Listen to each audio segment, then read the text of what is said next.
미국에 사는 어느 목사님께서 목회를 잘 하시다가 갑자기 가정에 문제가 생겼습니다. 목회를 하다 보면 본의 아닌 일도 있고 오해되는 일도 있고 많은 일들이 있어요. 목사님 가정도 예외는 아닙니다. 목회를 하다가 가정에 트러블이 생겨서 참 언짢은 일이 생기고 그래서 이혼 수속을 받게 됐어요. 목사님 가정이 이혼을 하게 되면 목회를 할 수 있을까요? 없을까요? 못하게 되죠.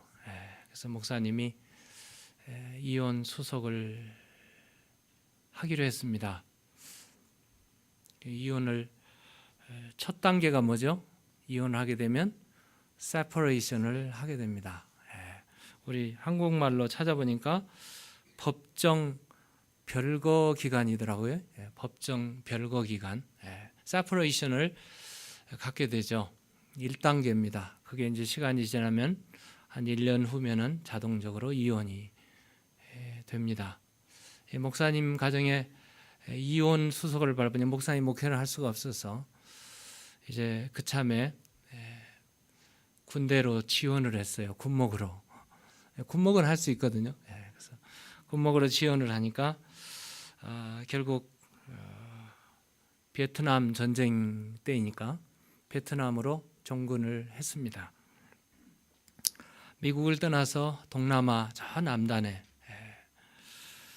편성이 되어서 위험한 전쟁터에 가게 됐어요. 위험하기도 하고 생전 겪어보지 않은 일들을 당하다 보니까 이제 누군가에게 알리고 싶은데 알릴 사람이 없어요. 그래서 생각을 깊이 하다가 아내에게 편지를 썼답니다.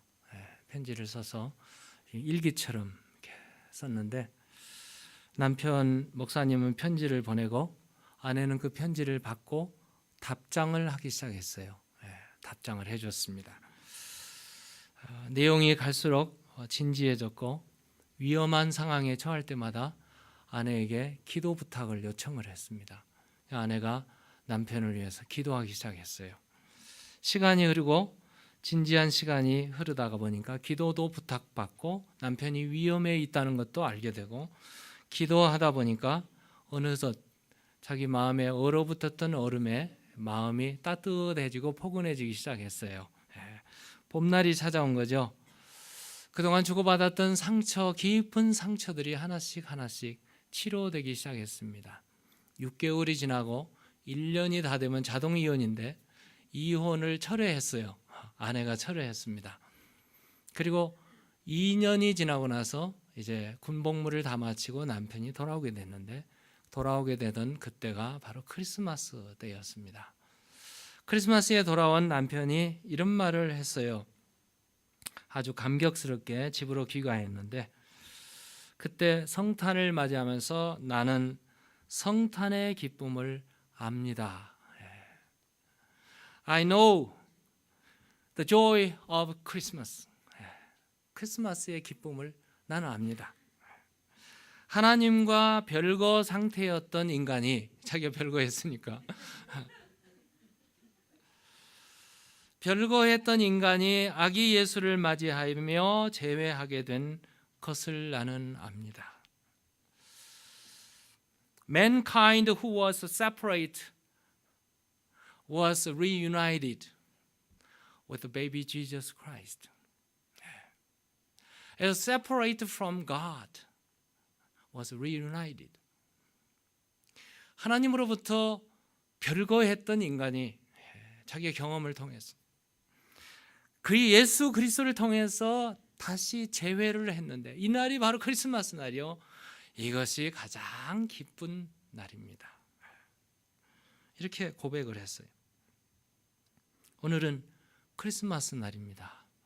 세상에 어떤 일이 있어도 화해하시고 용서를 비시고 용서하시고 다 하나님이 우리를 용서하셨는데 우리도 용서해야 될 줄로 믿습니다.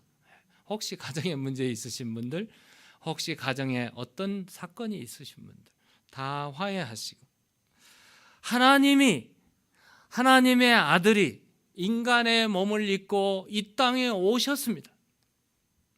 이걸 신학적으로 성육신 사건이라고 말을 하고요. 영어에서는 incarnation이라고 말을 합니다. 아기 예수가 탄생했지만 사실은 그 근본이 하나님이시여 하나님이 인간의 몸을 입고 이 땅에 오신 날이 바로 크리스마스 날입니다. 오늘 본문에 보시면 로마의 황제 가이사 시저 아우구스투스죠. 시저 아우구스가 인구 조사를 다 명령을 했어요. 인구 센서스를 명령하니까 이 로마의 영안에 있던 팔레스타인에 살고 있는 유대인들은 전부 그 명을 따라야 됐습니다. 그래서 인구 조사를 하기 위해서 다 시골에 살고 있는 나사렛의 동네라는 나사렛 동네 요셉이라는 청년이 자기의 약혼한 약혼녀가 있었어요. 마리아라는 약혼녀가 있었습니다. 그래서 약혼녀를 데리고 이제 인구 센서스를 따라서 다윗의 족속 인구로 다윗의 고향인 베들레헴으로 가게 됐어요. 나사렛에서 베들레헴까지 아마 늦게 출발한 것 같아요. 출발해서 거기에 도착해 보니까 예루살렘도 아닌 베들레헴 작은 마을이에요. 거기에는 뭐 여관이 시스템이 얼마나 잘 되어 있을까요? 뭐 몇 개 정도밖에 없었겠죠. 다윗의 고향이니까 다윗의 자손들이 왔으니까 매우 많은 사람들이 왔을 거예요. 도착해 보니까 여관은 다 이미 차고 요즘 말로 말하면 붓가옷이 다 됐어요. 전부 돼서 방이 여분이 없습니다. 그런데 마리아는 배가 불러서 이렇게 곧 애가 나올 것 같은 이런 상황, 위기 상황이죠. 요셉이 얼마나 애쓰며 방을 구했을까요? 구하다 결국은 방이 없었고 여관의 주인이 방은 없고 혹시 원한다면 저거라도 쓰세요 하고 준 게 헛간이었습니다. 마국간에 드디어 정착을 하고 거기서 해산해서 아기 예수를 낳았는데 낳고 보니까 아기 예수를 강보로 싸서 구유에 말구유에 뉘었다. 오늘 본문에 그렇게 말하고 있습니다. 여러분 오늘 본문 시선 옮겨서 7절 한번 보실까요? 7절에 보시면 한번 나가지겠습니다. 시작. 첫 아들을 낳아 강보로 싸서 구유에 뉘었으니 이는 여관에 있을 곳이 없음이로라. 하나님의 아들이 이 땅에 오셨는데 가장 위대하고 가장 크신 분이 가장 낮고 가장 천한 곳으로 내려오셨다는 것이 바로 크리스마스입니다. 여러분 크리스마스의 핵심은 가장 높으신 분이 가장 낮은 곳으로, 가장 높으신 분이니까 가장 높은 곳으로 태어나셨더라면 아마 많은 사람들이 와서 경배를 했겠지만 우리에게는 해당이 안 됐을지도 몰라요. 궁궐에서 나고 왕으로 나셨다면 아마 우리는 해당이 안 됐을 수도 있어요. 그런데 하나님의 아들 예수 그리스도는 이 땅에 오셨을 때 가장 낮은 천한 곳으로 내려오셨습니다. 오늘 본문에 보시는 대로 구유에 뉘었으니, 구유가 뭡니까? 영어에 보니까 뭐라고 써 있어요? manger. Placed him in a manger. manger입니다. 짐승이 먹는 뭐랄까요? 밥통이죠. 밥통. 여물통. 정확한 표현이네요. 여물통. 큰 통나무를 잘라가지고 가운데 반을 쪼개고 거기 파가지고 거기다 놓는 음식, 짐승의 여물을 넣는 여물통입니다. 여러분 헛간에서 아기를 낳아가지고 그것을 다 추스려서 강보 옷에 싸가지고 누일 곳이 없잖아요. 누였는데 그게 바로 여물통이었습니다.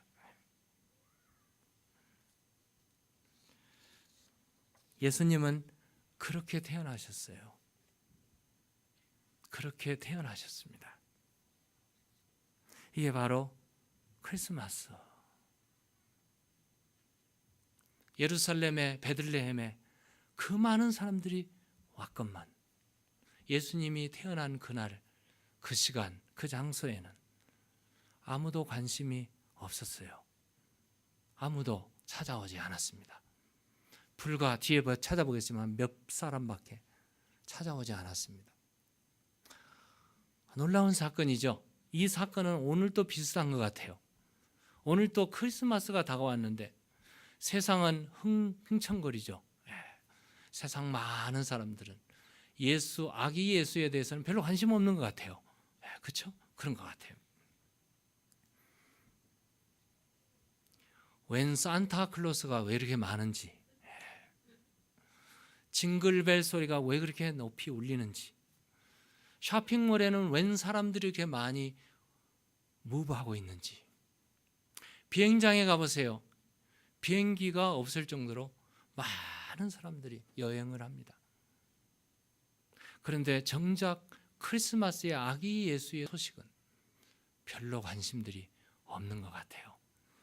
요즘에서 좀 바뀌었지만 옛날에는 크리스마스 데이를 크리스마스라고 안 하고 헐러데이라고 그랬어요. 요즘은 좀 바뀌어졌죠? 크리스마스라고. 많은 사람들이 움직이고 식구들이 오고 파티하고 쇼핑하고 그러느라고 바쁘고 분주하느라고 아기 예수의 관심은 오늘도 없는 것 같아요. 그런데 정작 첫 번째 크리스마스에는 예수님을 맞이한 분은 별로 몇 사람 아니었어요. 예수님을 탄생시킨 마리아와 요셉, 그리고 밖에서 들에서 양을 지키던 목자 아들, 그리고 어디서 왔는지 모르지만 저 먼 나라에서 온, 동방에서 온 박사들, 그뿐이었어요. 그림을 그린다면 헛간에서 났으니까 헛간에 거기에 말도 있었을 거고 염소도 있었을 거고 치킨도 있었을 것 같아요. 그들이 다도 이렇게 눈을 동그라면서 아기 예수를 보았지 않을까 하는 생각을 해봅니다. 워낙 사람이 없으니까. 요즘도 그런 것 같아요. 성탄을 맞이하는 첫 번째 크리스마스에 예수님께 맞아서 경배한 사람들은 많지 않았습니다. 그 많지 않은 사람들 중에 몇 사람이 예수님을 만나서 경배하고 찬양을 하고 기뻐했습니다. 오늘날도 많은 사람들이 세상에 있지만 불과 많지 않은 몇 분들이 오늘 이 제단에 와서 예수님 아기 예수의 탄생을 축하하며 크리스마스를 맞이하는 것이 하나님의 축복인 줄로 믿으시기 바랍니다. 웬 특권입니까? 우리에게 얼마나 귀한 특권입니까? 크리스마스 성탄주의를 맞이해서 하나님께 찬양하고 하나님께 경배하는 이 뜻깊은 시간에 이 자리에 내가 와 있다는 것은 하나님의 은총이요 특권인 줄로 믿습니다. 예수님을 잉태한 요셉과 마리아, 참 볼품없는 사람들이었어요. 갈릴리 나사렛이라는 동네에 살았는데 요한복음에 보면은 나다나엘이라는 사람이 나사렛에서 무슨 선한 것이 나겠느냐 할 정도로 나사렛은 시골 중에 시골이었습니다. 제가 찾아보니까 나사렛은 갈릴리 마을 중에 63개의 마을이 있대요. 63개의 마을 중에 가장 작고 별 볼 일 없는 마을이 나사렛이었습니다. 아마 요셉의 평생의 꿈은 목공소 하나 만들어서 경영하는 것이 꿈이었을지 모르겠어요. 이렇게 평범한 사람이었습니다. 그가 예수님을 맞이하게 됐어요. 그분이겠어요?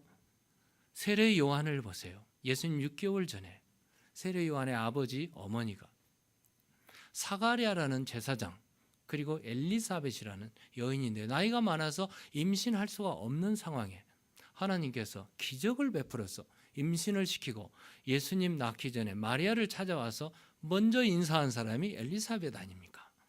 특별한 케이스죠.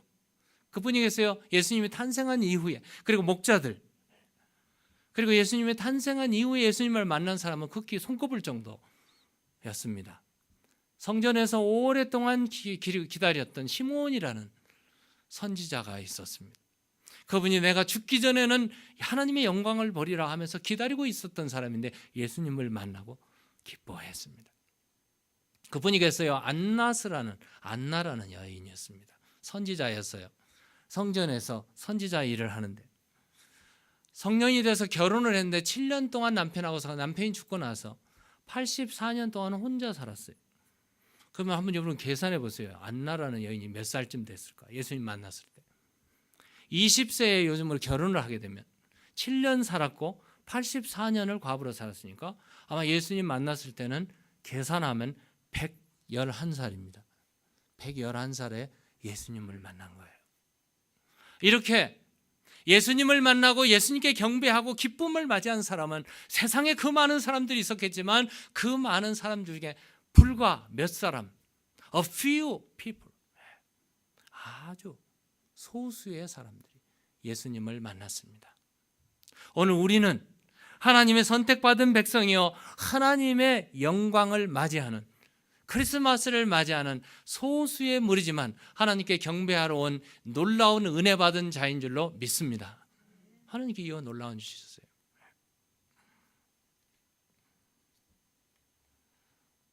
아까 신학적으로 얘기했지만 하나님께서 인간의 몸을 입고 이 땅에 태어나셨다.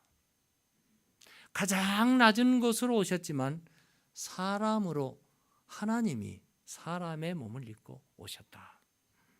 이것이 크리스마스의 가장 핵심 내용입니다. 마리아가 배가 불러가지고 애를 낳는 그 시점에는 여관의 방도 없었습니다. 요즘처럼 말하는 OBGYN도 없었어요. 산모도 없었습니다. 요즘으로 말하는 병원의 레이버실도 없었습니다. 헛간에 놓여 있는 건초더미에서 처녀가 아들을 낳았어요. 그리고 여물통에 구유에 예수님을 뉘었습니다. 여인이 애를 낳으면서 그 옆에서 보고 있던 요셉이 얼마나 당황스러웠을까요? 얼마나 힘들었을까요? 한번 생각해 보세요. 지금 아내가 산후에 막 나가지고 있는 상황에 요셉이 아마 막 뛰어갔을 거예요. 여관에 가서 주인에게 찾아가서 애를 낳는데 어떻게 해야 될지 몰라서 물을 끓여달라고 물을 끓이고 물동이를 가지고 뜨거운 물을 가지고 와서 씻기고 닦고 애를 닦고 그리고 강보로 싸서 뉘어놓고 그랬지 않겠어요? 그런데 예수님의 탄생이 우연히 일어난 사건이 아니라는 것입니다. 굉장히 의미 깊죠. 예수님이 탄생한 그 지점, 그 장소, 그 시간에 예수님이 태어나셨는데 이것은 오래전서부터 성경에 이미 예언되었다는 사실을 여러분 아시기 바랍니다. 예수님이 태어나기 전에 가장 먼저 알게 된 사람이 730년 전에 예수님이 태어나기 730년 전에 이걸 보고 기뻐한 사람이 있었어요. 선지자 이사야였습니다. 이사야서 이제 떴네요 벌써. 7장 14절에 우리 한번 읽어볼까요? 시작. 그러므로 주께서 친히 징조를 너희에게 주실 것이라. 보라 처녀가 잉태하여 아들을 낳을 것이요 그 이름을 임마누엘이라.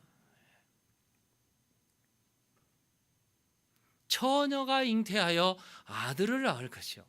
이미 성경에 예언되었던 말씀이에요. 마리아는 처녀였습니다. 내가 어찌 사내를 알지 못하는데 아기를 낳을 수 있단 말입니까? 하고 천사에게 대들었던 사람이었어요. 천사가 가르쳐준 대로 성령으로 잉태하리라 말씀하죠.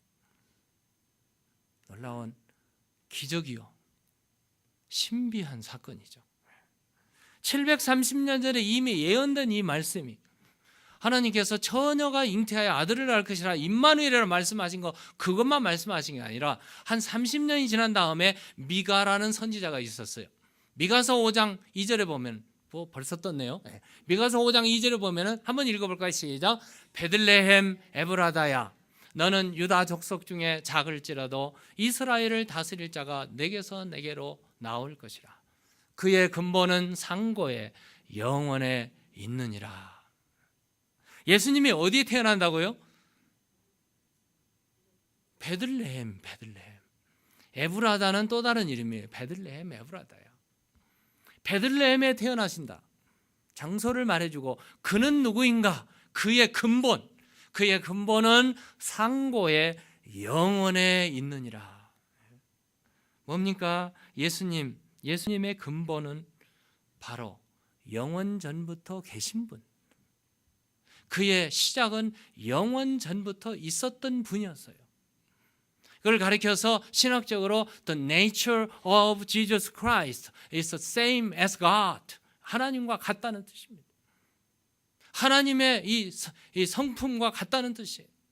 예수 그리스도는 하나님이셨고 하나님의 아들이셨고 그 하나님이 인간의 몸을 입고 베들레헴에 처녀의 몸을 빌려서 태어나셨다는 그런 말씀이에요.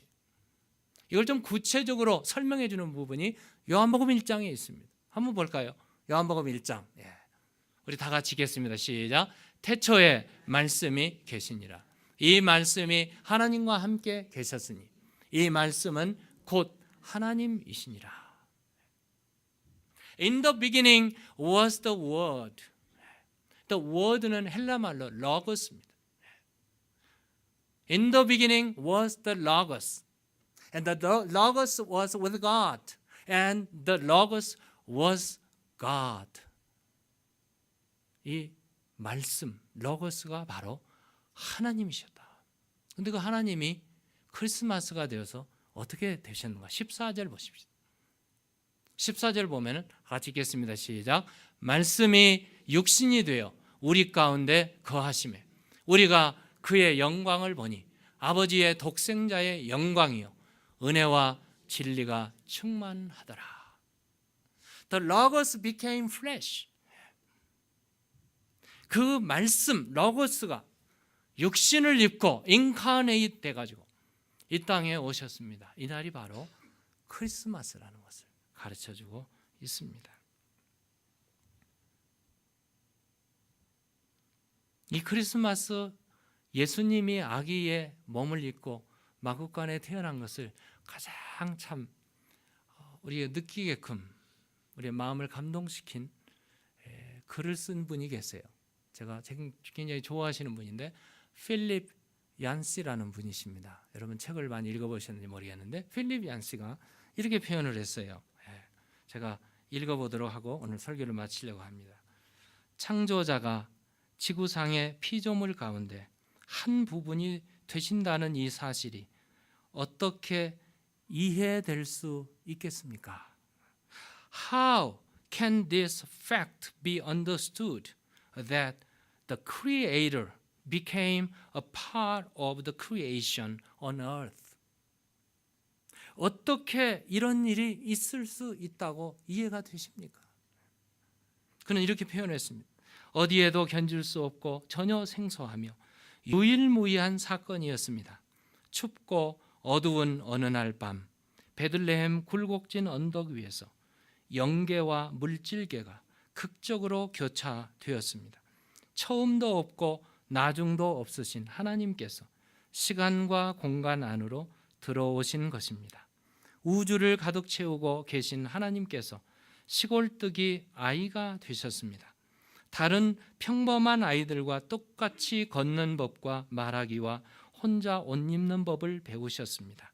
이것은 하나님이 사람의 몸을 입음으로 의도적으로 완전하지 못한 결함 속으로 약점 속으로 들어오신 것을 의미합니다. 그의 전지하심은 당시 통용되었던 아람어 발음을 하나하나를 배워야 하는 한정된 두뇌로 바뀌었고 온 우주에 충만하신 그의 편재하심은 두 발로 걷고 때로는 나귀를 타야 하는 모습으로 바뀌었습니다. 그의 전능하심은 나무를 켤 정도의 힘은 있었지만 자기를 방어할 수 없는 나약한 상태로 변하셨습니다. 한눈으로 온 우주의 별들을 바라보시던 그분이 나사렛의 좁은 오솔길과 유대 광야의 바위들과 예루살렘의 복잡한 거리들을 쳐다보셨습니다. 물질을 만드신 그 하나님이 물질의 형태를 취하셨습니다. 화가가 자신이 그린 그림의 한 점이 되듯이, 극작가가 자신이 쓴 연극 대본의 한 등장인물이 되듯이 말입니다. 굉장한 표현을 해놨어요. 하나님이 사람이 되셨다. 가장 낮은 곳으로 마구간에 잉태하셨다. 상상을 한번 그림을 그려본다면 마구간에 참 짐승들이 여기저기 똥을 싸가지고 오물들이 있는, 냄새나는 고약한 냄새가 나고, 지붕을 쳐다보면 거미줄이 여기저기 널려져 있고, 벽을 보면 먼지투성이로 쩔어 있는 벽들, 어떻게 보면은 쥐들이 왔다 갔다 하고 냄새를 풍기고 도저히 움직일 수 없는 그런 곳에 마리아가 아기를 해산했습니다. 예수님은 그곳에서 태어나셨어요.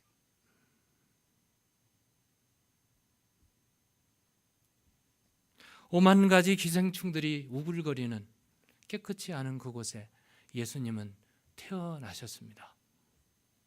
어떻게 보면 어찌 하나님께서 어찌 나 같은, 우리와 같은 인간을 그토록 사랑하셔서 인간 세계로 오셨고 우리와 같이 되셨고 가장 낮고 추한 곳으로 오셨을까? 내가 무엇이기에, 내가 누구이기에 나 같은 인간도 그토록 사랑하셨던 하나님의 그 큰 절절한 사랑을 오늘 느끼시고 그 아기 예수께 경배하시는 여러분과 제가 되기를 주의 이름으로 축원합니다. 하나 얘기하고 마치려고 합니다. 재밌는 얘기예요. 가이드 포스트에 난 아주 실린 실질적인 얘기인데요. 윌리스 펄링스라는 분이 경험했던 얘기입니다. 그가 주일학교 다녔던 주일학교 시절에 영국 크리스마스가 돼 선극을 하죠. 선극을 하는데 아기 예수가 탄생하고 마리아와 요셉이. 근데 그 영국에 자기가 담당했던 영국의 캐릭터가 뭐였냐면요, 여관 주인이었어요. 여관 주인으로 딱 가서 여관을 다 가서 손님을 맞이하는데 마리아와 요셉이 찾아왔어요. 방은 이미 다 찼는데 찾아왔어요. 밤중에 찾아온 마리아와 요셉이 찾아왔는데 보니까 배는 불러 있고 요셉은 아주 간절히 방이 있냐고 아주 간절히 요청해 왔어요. 그러니까 이 주일학교 학생인 어린애가 얼마나 순진합니까? 순진한 아이가 이 성극대로 이제 해야 되는데 성극을 까먹어 버렸어요. 까먹어버리고 너무 간절히 찾아온 요셉이 방이 있냐고 간절히 하니까 그가 하는 얘기가 성극의 각본대로 안 하고 내 방 쓰세요. 그렇게 급하면 내 방 쓰세요. 나는 다른 데 가서 자면 됩니다. 그래 버렸던 거예요.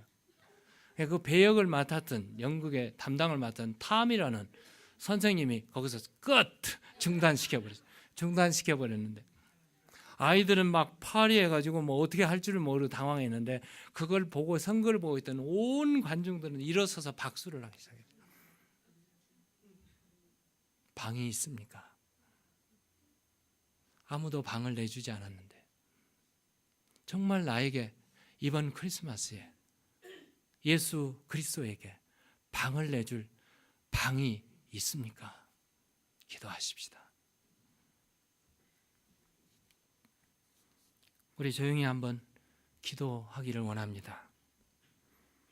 예수님은 마구간에 말구 위에 탄생하셨습니다. 왜? 방이 없어서. 오늘 예수님은 똑같이 오신다면 나도 방을 내줄 수 있을까? 내 마음의 방, 내 집의 방, 내 주위의 방을 예수님께 온전히 내어드릴 수 있다면 이번 크리스마스는 축복받은 크리스마스입니다. 그런데 방이 없다면 한 번쯤 깊이 생각해 봐야 되는 크리스마스가 될 것입니다. 우리 한번 통성으로 한 목소리로 우리 가정에, 내 자신의, 우리 교회에 혹시 아직도 여유가 없고 아직도 또 분주하고 바쁘고 그래서 틈이 없고 여유가 없어 방이 없는 나 자신이 여리저리 허둥거리며 바쁘게 움직이고 있지는 않은지, 아니면 조용히 주님 여기 방이 있습니다. 내 안에, 우리 가정에, 내 삶 속에 들어오세요. 하나님의 영광을 보게 해주세요. 이런 뜻깊은 크리스마스가 되기를 바랍니다.